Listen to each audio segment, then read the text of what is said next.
Welcome to Crisis in Perception, where we examine the systems shaping our world. And today we are getting into something that honestly helps explain the sheer dizzying pace of modern politics. Yeah, that whiplash feeling we all get every time we look at the news. Today Oh, we're embarking on a deep dive into an institutional analysis based on Naomi Klein's No is Not Enough. right. But to be clear right off the bat, this is not a book review. No, not at all. Books for us are entry points, because identity equals systems. We're taking these concepts, which cover decades of history and corporate maneuvering, and breaking them down.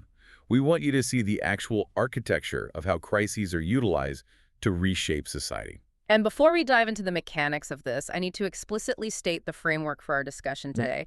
This deep dive is an impartial, systems-level, institutional analysis of the text. Exactly. We are not taking political sides here, nor are we endorsing or validating the specific viewpoints of the author. I want to tell you directly, the listener, that our goal is not to persuade you of a political ideology.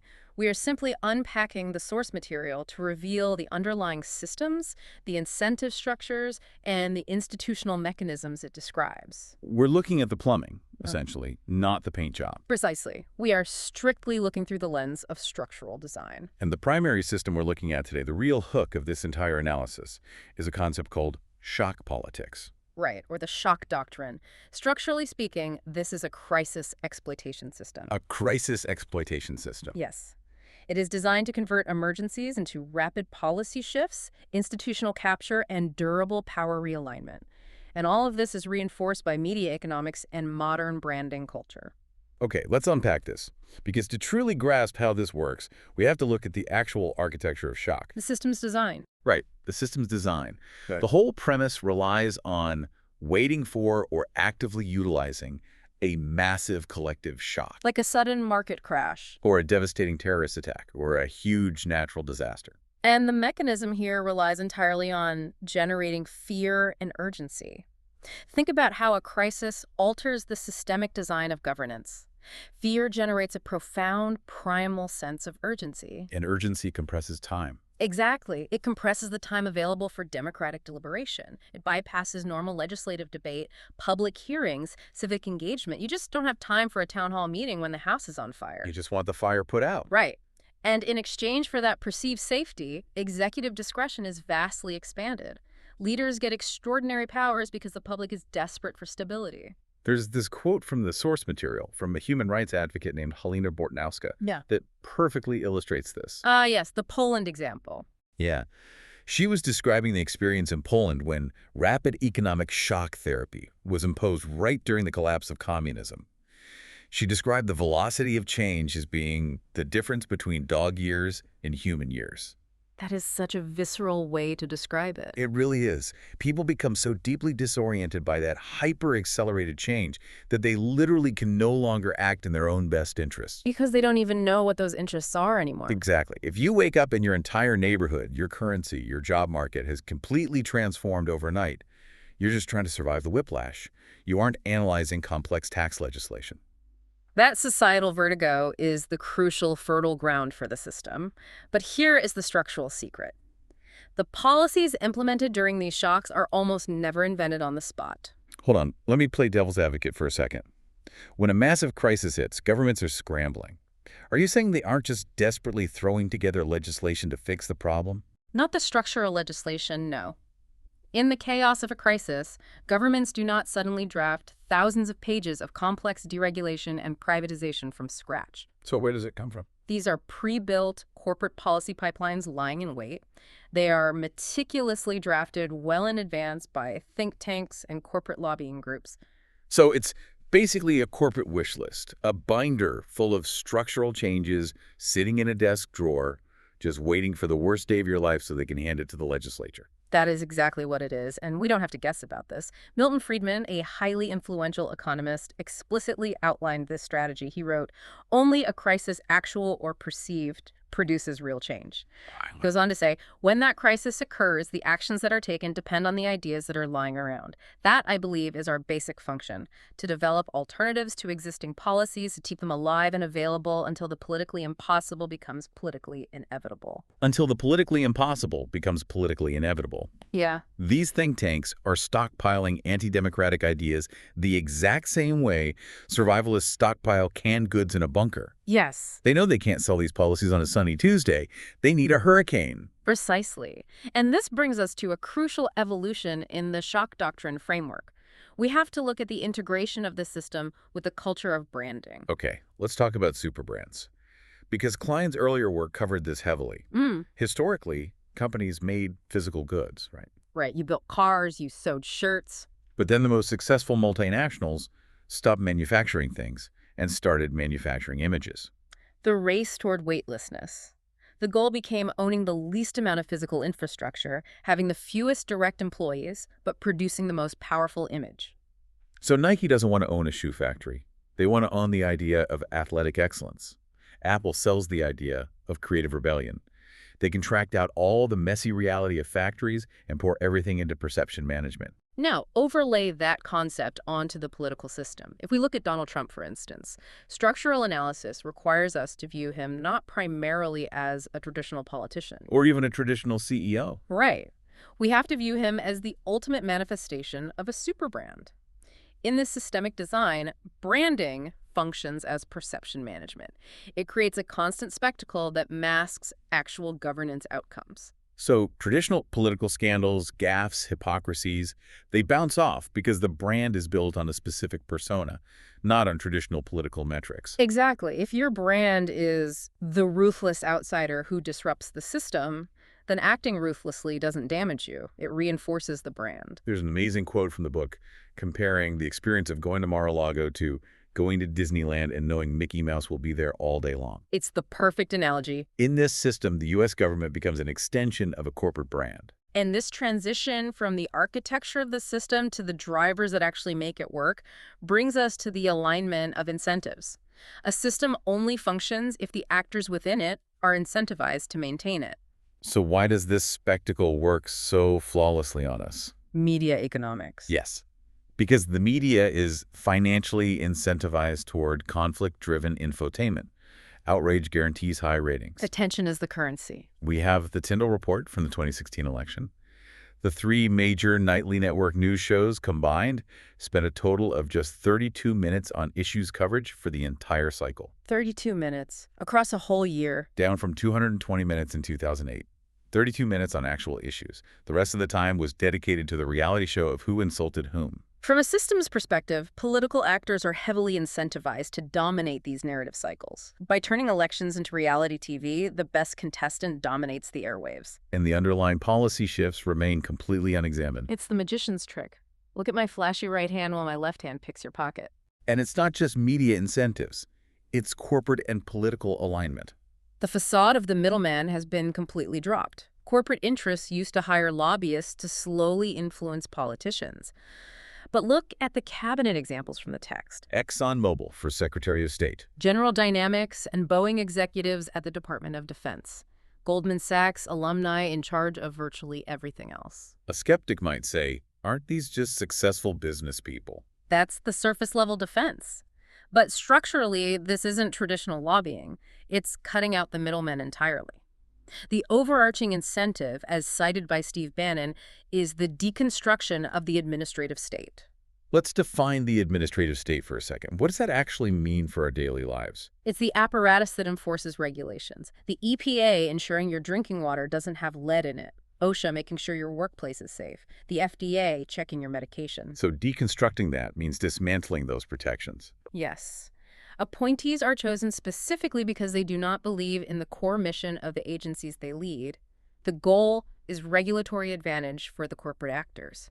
What's fascinating here is how cultural incentives align perfectly with this. Culturally, we have this deep misreading where we equate massive wealth and celebrity with leadership competence. The rules of branding say you don't need to be objectively decent. You just need to be consistent to your brand. Right. It's like a brand personality disorder. The system incentivizes projecting power and winning over actual public service. These aligned incentives make the spectacle incredibly politically efficient. Which brings us to the reality of the rewiring, the governance outcomes. Because when this system is activated, policy windows open. And structural changes happen that severely weaken public capacity. Let's walk through some specific historical blueprints from the source material so you can see the outcomes of shock politics in action, starting with New York City in the 1970s. Before the fiscal crisis, New York City had a robust social democracy. Free tuition at the City University of New York, heavily subsidized public transit, strong municipal unions. But then a massive economic shock hit. A fiscal crisis. Brought on by a national recession and federal cutbacks. This fiscal emergency was used to effectively transfer governance to an unelected committee of bankers and businessmen. The Emergency Financial Control Board. Yes. And under the cover of this crisis, they dissolved the social democracy. They imposed brutal austerity, charged tuition at CUNY, slashed services, and simultaneously handed out massive tax deals to real estate developers. They fundamentally rewrote the social contract by leveraging the panic of bankruptcy. Now, fast forward to a geopolitical application, the Iraq War. The invasion was literally branded as shock and awe. Which is the doctrine of overwhelming an adversary so their cognitive capacity to resist is paralyzed. But in the immediate aftermath, during the profound disorientation of the occupation, Paul Bremer was appointed head of the Coalition Provisional Authority. Did he focus on rebuilding hospitals and the electrical grid? No. Under the cover of war, he auctioned off Iraq's state-owned assets to foreign investors. He slashed corporate taxes to a flat 15%, allowed foreign companies to own 100% of Iraqi businesses, and allowed them to take profits out tax-free. While firing the entire Iraqi army and creating massive unemployment, billions disappeared into a private contractor economy. It was a corporate gold rush that directly created a massive vacuum of public services. But we have the ultimate domestic blueprint right here in the U.S., Hurricane Katrina in New Orleans. The clearest example of the pre-built pipelines. Let's look at the timeline because it's chilling. The levees breach, the city's underwater, people are stranded, and just 14 days later, Mike Pence leads a Republican study committee meeting. At the Heritage Foundation, a conservative think tank. 14 days. They produced a document with 32 pro-free market ideas. They didn't produce a plan to rebuild the levees. The recommendations included suspending prevailing wage laws, meaning contractors could legally pay the desperate cleanup workforce rock-bottom wages. Creating flat tax zones, repealing environmental regulations, replacing public housing with high-priced condos. There's a quote from a congressman at the time that really captures this. "We finally cleaned up public housing in New Orleans. We couldn't do it, but God did." That is the shock doctrine distilled into one sentence. Thousands of public housing units that had minimal damage were simply boarded up and demolished. The residents were displaced, and a deeply rooted community was erased. And this highlights the most chilling outcome of all: a two-tiered, privatized disaster infrastructure. Doomsday prep for the super rich. We are literally seeing insurance companies providing concierge firefighters for multi-million-dollar mansions. Dispatching private teams to coat wealthy homes in fire-retardant foam while the rest of the neighborhood burns. Or Peter Thiel's seasteading idea. Floating tax-free nations in the ocean so the ultra-wealthy can physically secede from society. Contrast that with the decayed public sphere. Like California relying on 4,500 prison inmates paid as little as $1 an hour to fight massive wildfires. When the wealthy secede from the public sphere, there is diminishing incentive to maintain infrastructure for the rest of the population. Citizens experience this deep instability, but they misattribute the causes to cultural conflict rather than this institutional design. So what does this all mean? How does this system persist? It sustains itself through vicious reinforcing feedback loops. Think of it as a machine that generates its own fuel. Let's break down loop 1, the crisis cycle. A crisis hits. Urgency is declared. Elite policy access is granted. Block lines open. Privatization and extraction occur. This inevitably weakens public capacity. The safety net is shredded. And because the public sector is weaker, the society becomes far more vulnerable to the next crisis. Exactly. Cutting safety regulations leads to more oil spills. Cutting social safety nets leads to worse economic crises. The system breeds the fragile conditions it needs for its next feeding frenzy. And then there's loop 2, the media cycle. Media spectacle rewards attention. Politics becomes entirely personality-centric. We debate the character flaws of politicians instead of the legislation. which leads to reduced structural scrutiny by the public. We aren't looking at the pipelines. And that lack of scrutiny makes it exponentially easier to exploit the population during the next shock. The source material also brings up this concept of the toxic to-do list. Yes, because the full anti-democratic vision-slashing programs, environmental rollbacks, is deeply unpopular during normal times. Right, you can't just pass that on a regular Tuesday. The system requires persistence through manufactured or anticipated shocks.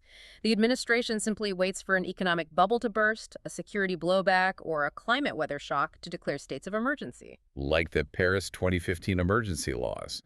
After the terrible terror attacks, a state of emergency was declared, but it was used to restrict public demonstrations by climate activists ahead of a UN summit. Or the UK Westminster attacks, used as a pretext to demand backdoor access to encrypted messaging apps. Weakened institutions inevitably increase instability, naturally producing more shocks and more decision windows for the system to exploit.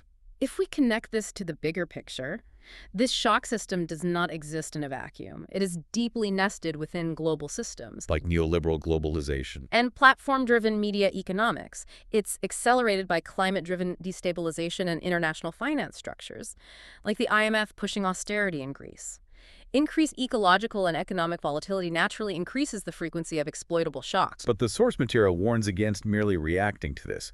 Merely saying no is not enough. Because resistance alone does not rewire incentive architecture. We saw this with the 2008 financial crash. The public said a massive no to the banks. Everyone was furious. But because there was no unified yes, no ready alternative blueprint, the bailout leverage was entirely squandered. Millions of manufacturing jobs were lost. Auto companies could have been retooled for green energy, building electric cars and buses. Instead, it was a return to business as usual. Historical blueprints show us that shocks can be catalysts for positive change, but only if an alternative institutional blueprint is ready to compete at the level of design. Like the Great Crash of 1929 leading to the New Deal and Social Security. Because mass movements and strikes, like the Teamsters or the Flint sit-downs, were ready with a vision. Or the 1969 Santa Barbara oil spill leading to massive environmental protections. To defeat a systemic shock doctrine, the population must counter with a utopian, values-based vision that offers tangible improvements to daily life. Which brings us to the core realization of this entire analysis. What is the crisis in perception here? The crisis lies in mistaking spectacle for structure. Politics appears as personality conflict, but the obscured layer is an incentive system that converts instability into governance capture. Surface interpretation fails because it treats outcomes as chaotic rather than engineered. Systems-level analysis reveals pipelines, feedback loops, and the necessity of institutional alternatives. Mistaking spectacle for structure. Once you see the system, the pre-built pipelines, the incentives driving the media, the feedback loops, you can no longer be shocked. You are inoculated against the disorientation. You realize the chaos is engineered. I want to leave you with a final thought to mull over. If our attention is the currency that fuels the media spectacle, and that spectacle provides the cover for structural capture, how much of our own daily digital consumption is inadvertently powering the very system of shock politics we want to dismantle?